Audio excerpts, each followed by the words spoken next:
Okay, most important topic की बात करेंगे, कैलेंडर की। ऑलमोस्ट सीसेट में आप इससे हर साल एक क्वेश्चन एक्सपेक्ट कर सकते हो। बेहद आसान टॉपिक है, तो जो भी मेथड है वो मैं आपको सिखा दूंगा और सबसे प्रैक्टिकल अप्रोच सिखा दूंगा, जिससे आप 5-10 सेकेंड में आंसर निकाल लोगे, जहाँ लोग 1 से 2 मिनट लगाते हैं। देखिए, एक कोड है, वो आपको याद कर लेना है, बहुत कम टाइम लगेगा। अगर आप 5-10 मिनट इस कोड में दे दोगे, इन्वेस्ट कर दोगे, क्वेश्चन 2-3 इस तरीके से प्रैक्टिस कर लोगे, तो आप मान करके चलो कि पेपर में आपका 2.5-3 मिनट बचने वाला है, क्योंकि लग जाता है बेसिक अप्रोच से कवर करने में। तो वो कोड है, कैसे याद करना है वो भी बता देता हूँ। 033-614-625 और 035, ठीक है। 033, 614, 625 और 035, ये बस 4 आप याद कर लो, काम बन जाएगा। और एक कोड क्या है, देखिए सेंचुरी का कोड है, ये तो डेज का कोड था, ठीक है, सॉरी ये मंथ का कोड था, और ये सेंचुरी का कोड है। जैसे 1200 से लेकर 1299 तक, तो 12, 16, 20, 24 इस तरीके से जो ईयर है उनमें 6 कोड आएगा। उसके बाद 12 के बाद 13 आता है, तो 13, 17, 21, 25, 29, इन ये जो सेंचुरीज हैं, ठीक है, 25th century, sorry 26th century, इन तरीके से जो सेंचुरीज हैं उनका कोड है 4, फिर ये है 2, देन है 0। आपको थोड़ा हेक्टिक लग रहा होगा कि मैं क्या बता रहा हूँ, बट आप यकीन मानो क्वेश्चन में बहुत ईजिली आप अप्लाई कर पाओगे। जैसे एग्जाम्पल से, आज कौन सा दिन है, कोई भी एग्जाम्पल ले लेते हैं रैंडम सा, मान लो 24 जनवरी 2025 को कौन सा दिन है, ये पता करते हैं। तो पहला क्या है, आपको ये लेना है कि कौन सा डे है, तो 24 लिख लीजिए, प्लस ये कौन सा ईयर है, 2025 नॉर्मल ईयर है या जनरल ईयर है। तो जनरल ईयर में जो जनवरी है उसका कोड क्या है, 0, ठीक है, 0, तो आप लिख लीजिए प्लस 0। देन 2025 में 25 को कंसिडर करना है, प्लस अब 25 को डिवाइड कर देना है 4 से, कितना आएगा, 4 6 24, प्लस 1 आएगा, तो रिमाइंडर को नहीं देखना है, प्लस 6 लिख लेना है। देन ये कौन सा सेंचुरी है, 2000 से लेके, ये देखिए 2000 से लेके 2099 तक है ना, जैसे 2024, 25, 26 से लेकर 2099 तक कोड 6 है। बस काम खत्म, इसे 7 से डिवाइड कर दो। क्यों 7 से, क्योंकि आपको पता होगा हर 7 दिन में जो है वो वही दिन रिपीट कर जाता है, हर 7 दिन के बाद वही दिन रिपीट कर जाता है। अब बस इसे सॉल्व करना है और आपका आंसर निकल कर आ गया। तो देखिए बहुत सारे तरीके हैं, एक तो आप इन्हें ऐड करके डिवाइड कर लो और रिमाइंडर उसका निकाल लो। दूसरा ये है कि आप इसे इंडिविजुअली डिवाइड कर दो। पहले मैं बेसिक अप्रोच सिखा देता हूँ, ऐड करते हैं पहले। 24 और 6 30 होता है, 30 और 6 36, 36 और 25 कितना होगा, 61 होगा। 36 और 25 कितना होगा, 61 होगा। तो 61 डिवाइडेड बाय 7, 7 8 जा 56 और प्लस 5 है ना, 5 आया रिमाइंडर। रिमाइंडर क्यों ले रहे हैं वो मैं समझा देता हूँ। मान लो कि 1 जनवरी है, तो 1 जनवरी को अगर संडे है, तो फिर दोबारा संडे कब आएगा, दोबारा Sunday, 2nd, 3rd, 4th, 5th, 6th, 7th और ये 8th। तो संडे के बाद आएगा मंडे, देन आएगा ट्यूसडे, उसके बाद वेंसडे के बाद Thursday, then Friday, then Saturday, फिर संडे। तो आपने ऑब्जर्व किया कि हर 7 दिन के बाद संडे आ रहा है, यानी 1 तारीख को संडे है, फिर 8 को संडे है, फिर 15 को संडे है, राइट, फिर 22 को संडे है। तो यहाँ से हमें ये समझ आ गया कि हर 7वें दिन पे दिन रिपीट करता है, इसीलिए 7 से डिवाइड करते हैं, ठीक है। और 5 रिमाइंडर का मतलब क्या है कि ये वीक का 5th डे है। वीक का फर्स्ट डे कौन होता है, मंडे होता है, ठीक है। 2nd डे कौन सा होता है, ट्यूसडे होता है। 3rd डे कौन सा होगा, वेंसडे। 4th डे कौन सा होगा, Monday, Tuesday, Wednesday, Thursday, Friday, Saturday और संडे, है ना। 4th के बाद ये 5th, ये 6th, ये 7th, फिर 8th कौन सा होगा, 8th कह लो या दोबारा से 1st कह लो, है ना, वो दोबारा आ जाएगा मंडे। तो ये 7th कह लो या आप 0 कह लो, तो एक ही बात है। तो बस काम खत्म। 5 आया रिमाइंडर, यानी आंसर क्या हो, फ्राइडे। अब चेक करो कैलेंडर में, कि क्या 24 जनवरी 2025 को फ्राइडे था या नहीं। तो बस यही है। इसके और भी तरीके हैं, जैसे कुछ लोग हैं वो ये देखते हैं कि 2001 का मैं याद कर लूँ और वहाँ से कैलकुलेट करूँ। तो देखिए वो सारे मेथड्स काफ़ी हेक्टिक हो जाते हैं, लॉन्ग टर्म में यही आपको काम आएगा। और तो इसी अप्रोच पे प्रैक्टिस कर लें एक बार, क्योंकि प्रैक्टिस करने के बाद यही होगा कि इस तरीके के क्वेश्चन आपको बहुत ईजिली टैकल होने लग जाएंगे। और भी क्वेश्चन कराता हूँ मैं। अब देखते हैं, 3rd अक्टूबर 1976 को कौन सा दिन था। विच डे वाज थर्ड, और ऐसे क्वेश्चन आए भी हैं, ये आप देखो सीसेट में पूछा गया है ये, विच डे इज 10 अक्टूबर 2027। अब क्या बहुत लोग बताएंगे आपको कि आज का दिन देख लो, मान लो आज लेट सपोज 25 जनवरी 2025 है, तो ये आज का दिन बोलेंगे फ्राइडे। अब यहाँ से ऐड करना शुरू करो, 2-3 मिनट निकल जाएंगे, ठीक है। इससे अच्छा आप कोड अगर आपके ध्यान में है, सिंपल सा एक कोड है, कुछ तो है ही नहीं इस कोड में, कहाँ गया वो, हाँ ये देखिए 033-614-625-035, बस खत्म। इसे ऐसे याद करना है, 033, 614, 625 और 035। लीप ईयर में देखिए सब सेम है, पूरा का पूरा सेम है। देखिए बस यहाँ पे फर्स्ट 2 अलग हैं, 03 है, यहाँ पे 62 है, बाकी सब चीज़ सेम है। तो ये कैलकुलेट करते हैं हम 3 अक्टूबर 1975 पहले कैलकुलेट करते हैं, है ना। 3 अक्टूबर 1975, 1975। ये आप ट्राई करिए, जो अप्रोच मैंने सिखाया उससे, फिर मैं इसे सॉल्व करता हूँ। ऑलराइट, तो थर्ड का मतलब है 3 प्लस अक्टूबर कौन सा महीने का, ये देखिए नॉर्मल ईयर है, 1975 नॉर्मल ईयर है, तो नॉर्मल ईयर में अक्टूबर का कोड क्या होता है, 0 होता है, ठीक है 0। तो 3 + 0 एंड देन 1975 है, तो 75 का हमने 75 लिया, फिर 75 को 4 से डिवाइड कर देंगे, तो कितना आ जाएगा 4, ये आ गया, और यहाँ पे 35, 4 7 जा, ठीक है 4 9 जा, 4 8 जा होगा, ठीक है। तो यहाँ पे 3 आ गया, तो यहाँ पे अगेन 18 आया, हमारा कितना आया क्वोशेंट 18 आया। ऐसे भी समझ आता है, 18 चौक 72 होता है, प्लस ये 1975 है, तो ये कौन से सेंचुरी में लाई कर रहा है, 1900 से लेकर 1999 के बीच, कोड क्या होता है 0, तो प्लस 0, काम खत्म। 7 से डिवाइड कर दीजिए। डिवाइड करने का क्या तरीका है, इसे डिवाइड करके रिमाइंडर इंडिविजुअली निकाल लो, तो कितना आएगा, 7 को अगर 75 से डिवाइड कर दें तो आ जाएगा ये 5 बचेगा रिमाइंडर, है ना। फिर ये 7 से डिवाइड कर देंगे 18 को, तो कितना आएगा 7 2 14, 4 आया रिमाइंडर। तो इंडिविजुअली रिमाइंडर मैंने निकाल लिया, आप ऐड करके भी निकाल सकते हो, इन सबको ऐड करके 7 से डिवाइड कर दो, बट इंडिविजुअली भी निकालोगे सेम ही आंसर आएगा। 3 और 5 8, 8 और 4 कितना हुआ 12। तो 12 को जब हम 7 से डिवाइड करेंगे तो रिमाइंडर कितना आएगा, रिमाइंडर आएगा यहाँ पे 5, है ना, ठीक है। 5 का मतलब कौन सा दिन, 5 का मतलब होता है फ्राइडे, काम खत्म, ठीक है, बस यही है। तो आंसर क्या होगा हमारा, आंसर होगा हमारा फ्राइडे। फर्स्ट टाइम अगर आप पढ़ रहे हो तो मे बी हेक्टिक लग सकता है, बट ये अप्रोच सबसे बेस्ट है। अभी आप देखना कितना इजीली हम क्वेश्चंस को करने वाले हैं। ऑलराइट, अब एक कॉन्सेप्ट में सिखाता हूँ, रेपिटेशन ऑफ कैलेंडर।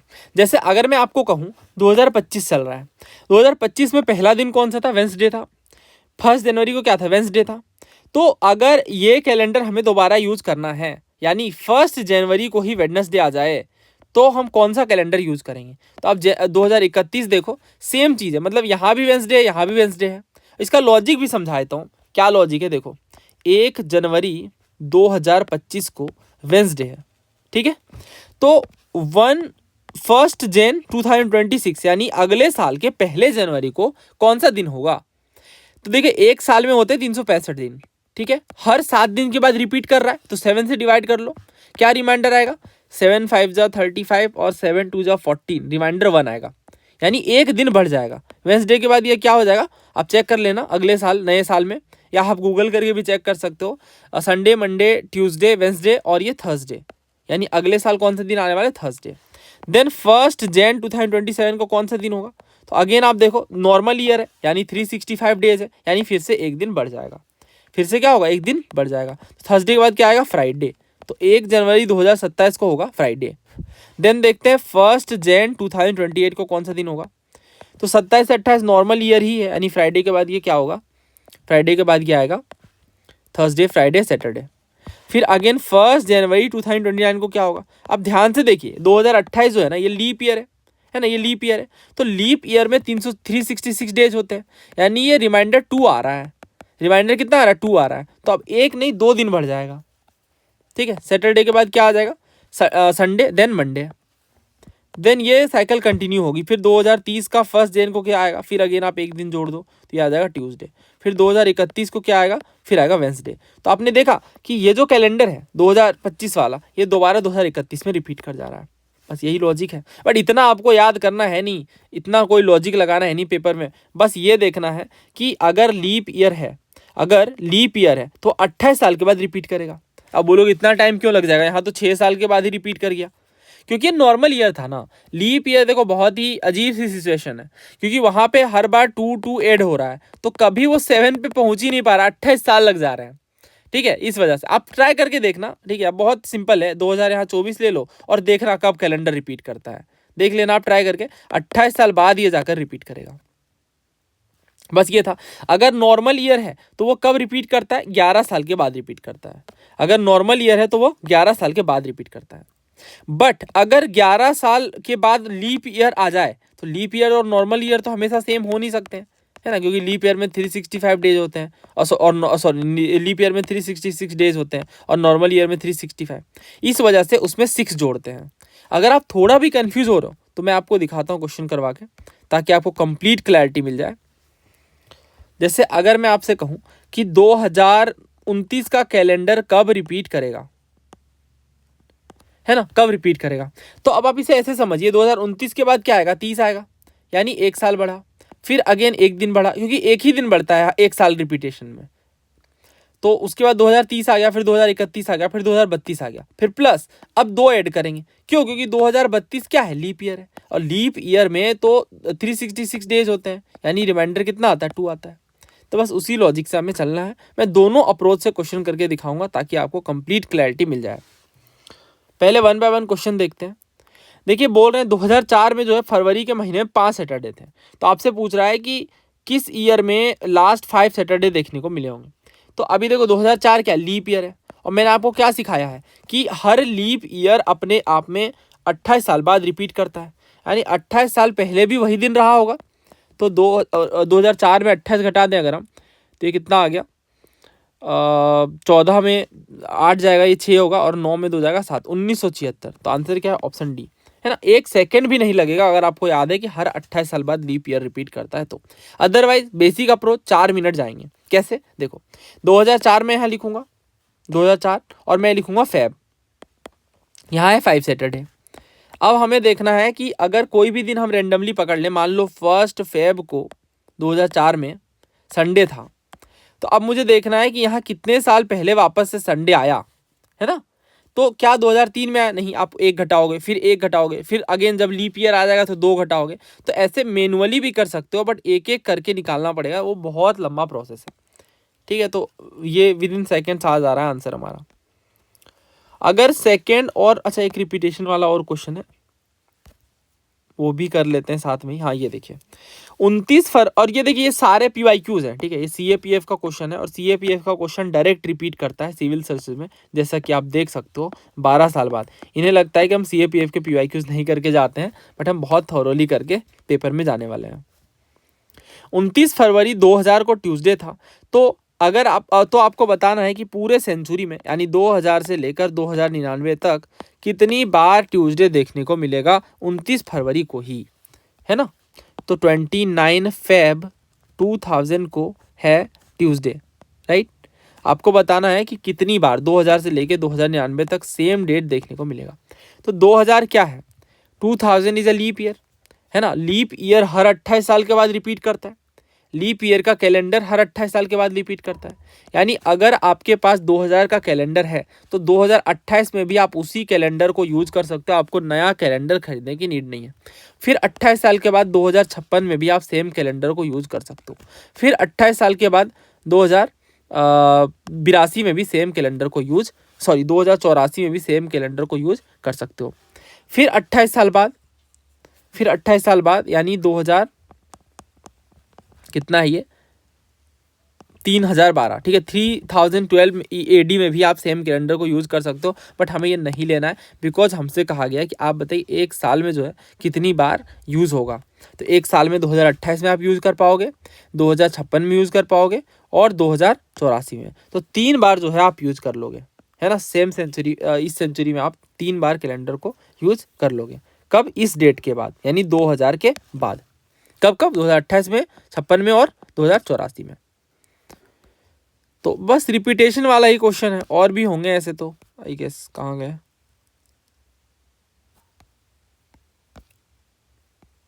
दो 2009 का कैलेंडर ही कब रिपीट करेगा। 2009 क्या है, नॉर्मल ईयर है, नॉर्मल ईयर है ना। तो नॉर्मल ईयर में हम कितना ऐड करते हैं, अभी मैंने आपको सिखाया ये, ये देखो नॉर्मली हम 11 ऐड करते हैं, तो अगर आप 11 ऐड कर दो 2009 में तो क्या बना, 2020 बना। ये क्या आ गया, उप्स, ये लीप ईयर आ गया। अगर लीप ईयर आता है तो 11 ऐड करने की नीड नहीं है, 6 में ही काम बन जाएगा, यानी 2015 में ही ये रिपीट कर जाएगा। तो answer is option D. Okay, next question देखिए, 10 अक्टूबर 2027 को कौन सा दिन होगा? सीसेट 2021 का क्वेश्चन है।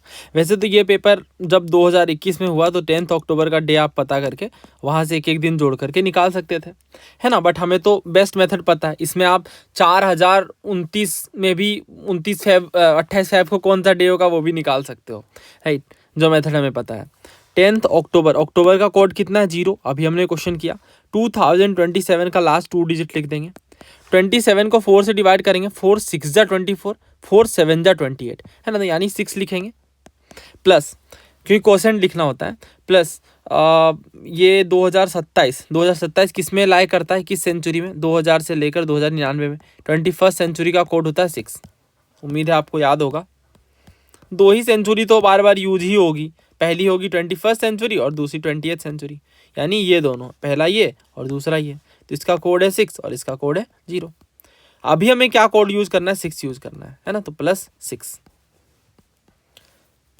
बाय 7। ये तो अगर आपकी प्रैक्टिस हो जाएगी तो ये आपको देखने की नीड पड़ेगी ही नहीं। मैं ऐड कर लेता हूँ, मैं डायरेक्टली डिवाइड कर लेता हूँ। डिवाइड करने पे कितना आएगा? 3 आएगा रिमाइंडर। यहाँ पे कितना आएगा? 7 3 जा 21, 6 आ जाएगा। यहाँ पे 6 तो ऑलरेडी है, तो 6 6 12, 12 6 18, 18 और 3 21, यानी रिमाइंडर आ गया 0। रिमाइंडर कितना आ गया? 0। 0 का मतलब संडे, और रिमाइंडर अगर 1 आता तो आंसर होता मंडे। ठीक है, हो जाएगा ना। नेक्स्ट देखिए, the last day of the month is a Wednesday. Last day, मान लो अभी कौन सा महीना चल रहा है? फेब का ही देख लेते हैं या जनवरी का ही देख लेते हैं, जैन का देखते हैं। तो जनवरी 31 को होता है, बट इन्होंने कहा लास्ट डे ऑफ मंथ। अगर ये मंथ जनवरी ना होकर के फरवरी हो तो क्या होगा? 28 का हो सकता है, 29 का हो सकता है। तो लास्ट डे अगर है वेडनेसडे तो हम कह ही नहीं सकते हैं क्लैरिटी के साथ 29 तारीख है, 28 है या 31 है। हमसे पूछा कि 14th को कौन सा दिन होगा, यानी इसी महीने के, यानी 14 जनवरी को या 14 फेब को कौन सा दिन होगा। देखिए, अगर 31 जनवरी को वेडनेसडे है तो 14 जनवरी को कौन सा दिन होगा ये हम बता सकते हैं। बट अगर 29 फेब को वेडनेसडे है तो 14 फेब को कौन सा दिन होगा ये भी हम बता सकते हैं। तो एक आंसर तो निकल ही नहीं रहा है यहाँ पे। पहले ये बताएं तो ये किस महीने की बात कर रहे हैं? 30 दिन वाले महीने की बात कर रहे हैं या 31 दिन वाले महीने की बात कर रहे हैं? क्योंकि आंसर तो अलग अलग आ जाएगा ना। तो स्टेटमेंट 1 तो सफिशिएंट नहीं है। देखिए, डाटा सफिशिएंसी का क्वेश्चन है, इसमें मैं आपको सिखाऊंगा कि आपको इंडिविजुअली चेक करना होता है। पहले स्टेटमेंट 1, स्टेटमेंट 2, देन देखना होता है। अगला स्टेटमेंट इन्होंने कहा कि जो 3rd सैटरडे है ना मंथ का, वो 17th डे है। ऑलराइट, मान लो जनवरी ही है, तो जनवरी अगर है तो 17 जनवरी को कौन सा है? 3rd Saturday. 17 जनवरी को क्या है? 3rd सैटरडे है। तो डेफिनेटली आप कह सकते हो हर 7 दिन बाद ये रिपीट करता है, तो 17 और 7 24, 24th जैन को 4th सैटरडे होगा, राइट। 7 दिन पहले यानी 10th जैन को ये 2nd सैटरडे होगा, और इसमें 7 घटा दो यानी 3rd जैन को ये 1st सैटरडे होगा। तो हम बता सकते हैं 14th डे कौन सा है, क्योंकि हम 1st भी बता सकते हैं, हम यहाँ पे 14 जनवरी का भी बता सकते हैं, 15th का भी बता सकते हैं, महीने का कोई भी दिन बता सकते हैं, क्योंकि यहाँ पे क्लियरली बता दिया इन्होंने 17 जैन को कौन सा दिन था। ठीक है, तो इसलिए वजह से केवल स्टेटमेंट 2 अलोन सफिशिएंट है आंसर करने के लिए। Answer is option 2। तो अब बाकी क्वेश्चन कर लेते हैं। 2nd and 4th Saturday and all the Sunday are taken as holiday. तो आपसे पूछ रहे हैं minimum number of possible working day. जैसे बैंक वगैरह में होता है ना, 2nd और 4th सैटरडे ऑफ रहेगा, फिर संडे वगैरह 4 ऑफ रह जाएंगे, तो 6 दिन ऑलमोस्ट ऑफ मिल जाता है। तो आपसे पूछ रहे हैं कि किसी महीने में सबसे कम मिनिमम पॉसिबल वर्किंग डे। तो मिनिमम मतलब फेब में सबसे कम दिन होता है, राइट। और फेब में भी स्पेसिफिकली 28 दिन वाला फेब, यानी लीप ईयर वाला, सॉरी लीप ईयर वाला, नॉर्मल ईयर वाला। लीप ईयर में तो 29 हो जाएगा। तो 28 दिन है हमारे पास, इसमें से आपको बताना है कितने हॉलीडेज होंगे। तो अगर 2nd और 4th सैटरडे संडे है, ऑलराइट, 2nd और 4th सैटरडे और सारे संडे को हॉलीडे में लेना है, तो फर्स्ट को ही ले लो ताकि कम से कम दिन काम करना पड़े, महीने का पहला दिन ये छुट्टी हो जाए। 1 फेब को है, लेट सपोज संडे है ना, तो फिर ये 7 दिन के बाद यानी 8 फरवरी को वापस से संडे होगा। फिर यहाँ पे 7 दिन बाद यानी 15 फरवरी को वापस से संडे होगा। फिर 7 दिन बाद यानी 15 और 7 22 को वापस से संडे होगा। फिर 7 दिन बाद 29 को वापस से संडे होगा। ठीक है। फिर इसी तरीके से अगर 2 फेब को मंडे है तो वापस से 7 दिन बाद, है ना, 9 को क्या होगा, वापस से मंडे ही होगा। फिर अगेन 9 और 7 16 को वापस से क्या होगा, मंडे ही होगा। तो ऐसे करके हम साफ तौर से देख पा रहे हैं कि एक महीने में सातों के सातों दिन जो होते हैं वो 4 बार रिपीट कर रहे हैं, है ना। देखिए 1 2 3 4 बार। फिर 2 फेब, 9 फेब, 16 फेब और 23 फेब। तो ये इसमें ये सारा संडे है, यानी संडे कितनी बार आ रहा है, 4 बार। मंडे कितनी बार आ रहा है, 4 बार। उसके बाद ट्यूसडे कितनी बार आ रहा है, 4 बार। वेडनेसडे कितनी बार, 4 बार। इस तरीके से हम साफ तौर से देख पा रहे हैं कि उसके बाद थर्सडे फिर 4, और फिर फ्राइडे 4 बार, ठीक है, सैटरडे 4 बार और संडे 4 बार। तो ये देखिए टोटल 28 दिन हो गए ना। हमसे पूछा कि मिनिमम, तो देखिए संडे 4 के 4 छुट्टी हैं और सैटरडे 2 छुट्टी हो जा रहे हैं, तो मतलब 6 छुट्टी मिल जा रही है। 28 दिन में से 6 तो छुट्टी मिल जा रही है, यानी 22 दिन वो काम कर रहा है। तो आंसर क्या है, ऑप्शन सी, मिनिमम जो 22 दिन तो काम करना ही पड़ेगा। If Saturday falls 4 day after today which is 6 January. अच्छा 6 जनवरी क्या है, टुडे, आफ्टर टुडे, यानी आज के 4 दिन बाद, आज के 4 दिन बाद सैटरडे है ना, जो कि 6 जनवरी है। तो 6 जनवरी तो आज है, टुडे है, और इससे 4 दिन बाद कितना है, सैटरडे, यानी 10 जन को सैटरडे है। तो आपसे पूछा है कि बताइए लास्ट ईयर में 1 दिसंबर को कौन सा दिन था। अगर 10 जनवरी मान लो 2025 में ही सैटरडे है तो आपको बताना 1 दिसंबर 2024 में कौन सा दिन था। सेम ही क्वेश्चन है, आप कर लोगे उम्मीद है। यहाँ से आप देखोगे कि कितना गैप आ रहा है, 31 दिन का होता है, यानी यहाँ पे 30 का गैप आ रहा है। ये आप डायरेक्ट निकाल लो ना, 1 दिसंबर 2024 को कौन सा दिन हमें नहीं पता, बट यहाँ से हम 1 जनवरी 2024 का दिन तो पता कर ही सकते हैं, है ना। 10 जनवरी 2025 को अगर सैटरडे है तो 1 जनवरी को कौन सा दिन होगा, निकाल करके यहाँ से कैलकुलेट कर लो आप। तो ये आपका काम है, मैं नेक्स्ट लेक्चर में इसको सॉल्व कर दूंगा, ठीक है। बहुत सिंपल है ये भी, सब तो एक ही क्वेश्चन है। If the day before yesterday was Tuesday when will Saturday be. तो ये CAPF का क्वेश्चन है। डे बिफोर यस्टरडे यानी यस्टरडे से भी एक दिन पहले ट्यूसडे था, तो यस्टरडे कौन सा दिन होगा। ट्यूसडे के बाद क्या आता है, ट्यूसडे के बाद आता है मंडे, ट्यूसडे, वेंसडे, है ना। तो आज कौन सा है, टुडे कौन सा है, टुडे है। वेंसडे के बाद थर्सडे, है ना। आपसे पूछा सैटरडे कब होगा, तो कल क्या होगा, यानी tomorrow, tomorrow will be Friday. The day after tomorrow, day after tomorrow यानी परसों, कल छोड़ करके परसों क्या होगा, सैटरडे होगा। पूछा है सैटरडे कब होगा, तो परसों होगा, है ना। बहुत सिंपल ये क्वेश्चन है, कुछ ही सेकेंड्स लगेंगे। ओके भाई, CAPF का क्वेश्चन है, खुद से आप अटेम्प्ट करिए।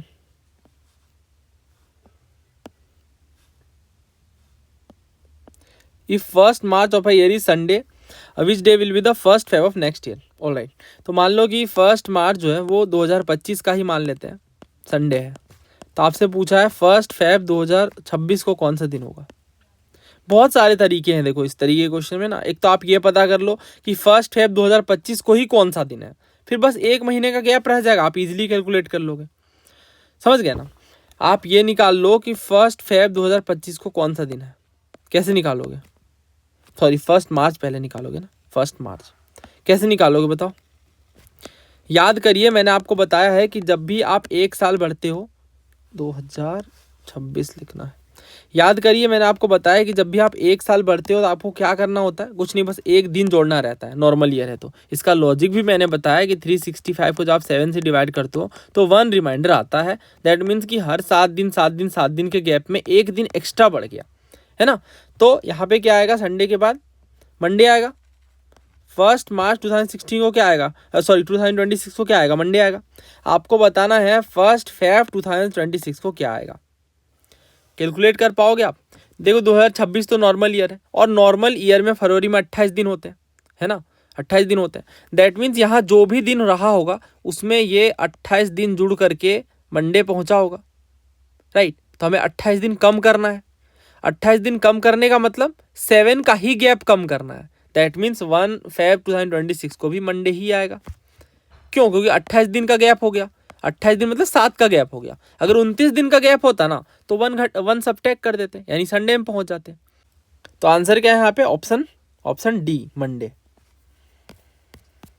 नेक्स्ट देखिए, if the third day of a month is Monday, which one of the following will be the 5th day from 21st। तो कोई भी महीने का थर्ड डे मंडे है, आपसे पूछा 5th day from 21st, 21st से 5 दिन आगे, यानी 26th डे बताना है। थर्ड डे अगर मंडे है तो 7th डे भी मंडे होगा, क्योंकि 7 हम जोड़ रहे हैं।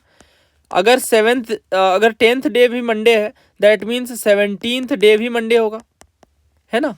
उसके बाद इसमें भी 7 जोड़ेंगे तो 24th डे भी मंडे होगा, लेकिन हमसे तो 26th पूछा है, यानी ये क्या आएगा? 25th day Tuesday, 26th day Wednesday. So answer ये option number C, 26th day क्या है? Wednesday. If second and fourth Sunday, अच्छा ये क्वेश्चन तो मैंने करवा दिया, ये सीसेट का क्वेश्चन है। देखिए रिपीट भी हो रहा है, एक ही क्वेश्चन बार बार, ये सिविल सर्विस में ही पूछा गया। ओके, ये देखिए, ये बड़ा शानदार सवाल है, यूपीएससी सीसेट 2020 का है। अगर कोई पर्टिकुलर ईयर का 12 जनवरी जो है वो संडे है, तो आपको बताना है कि 15 जुलाई को कौन सा दिन है और 12 जुलाई को कौन सा दिन है। 12 जैन से 12 जुलाई जाना आसान है, तो 12 जैन के बाद 12 फरवरी हम कैलकुलेट कर लेंगे, फिर मार्च, ठीक है, फिर अप्रैल, इस तरीके से हम जुलाई तक चले जाएंगे। तो मैं मुझे समझाना है इसलिए मैं लिख रहा हूँ, पेपर में आपको लिखने की नीड नहीं है, वहाँ आप डायरेक्टली समझ जाओगे। देन 12 जुलाई। अब आप ये समझो, अगर 12 जनवरी को संडे है तो 12 फरवरी को कौन सा दिन होगा? बताइए आप सोच के। बहुत सिंपल है ना, ये जनवरी में 31 डेज होते हैं, तो 31 डे मतलब हर 7 दिन के बाद तो रिपीट कर ही रहा है।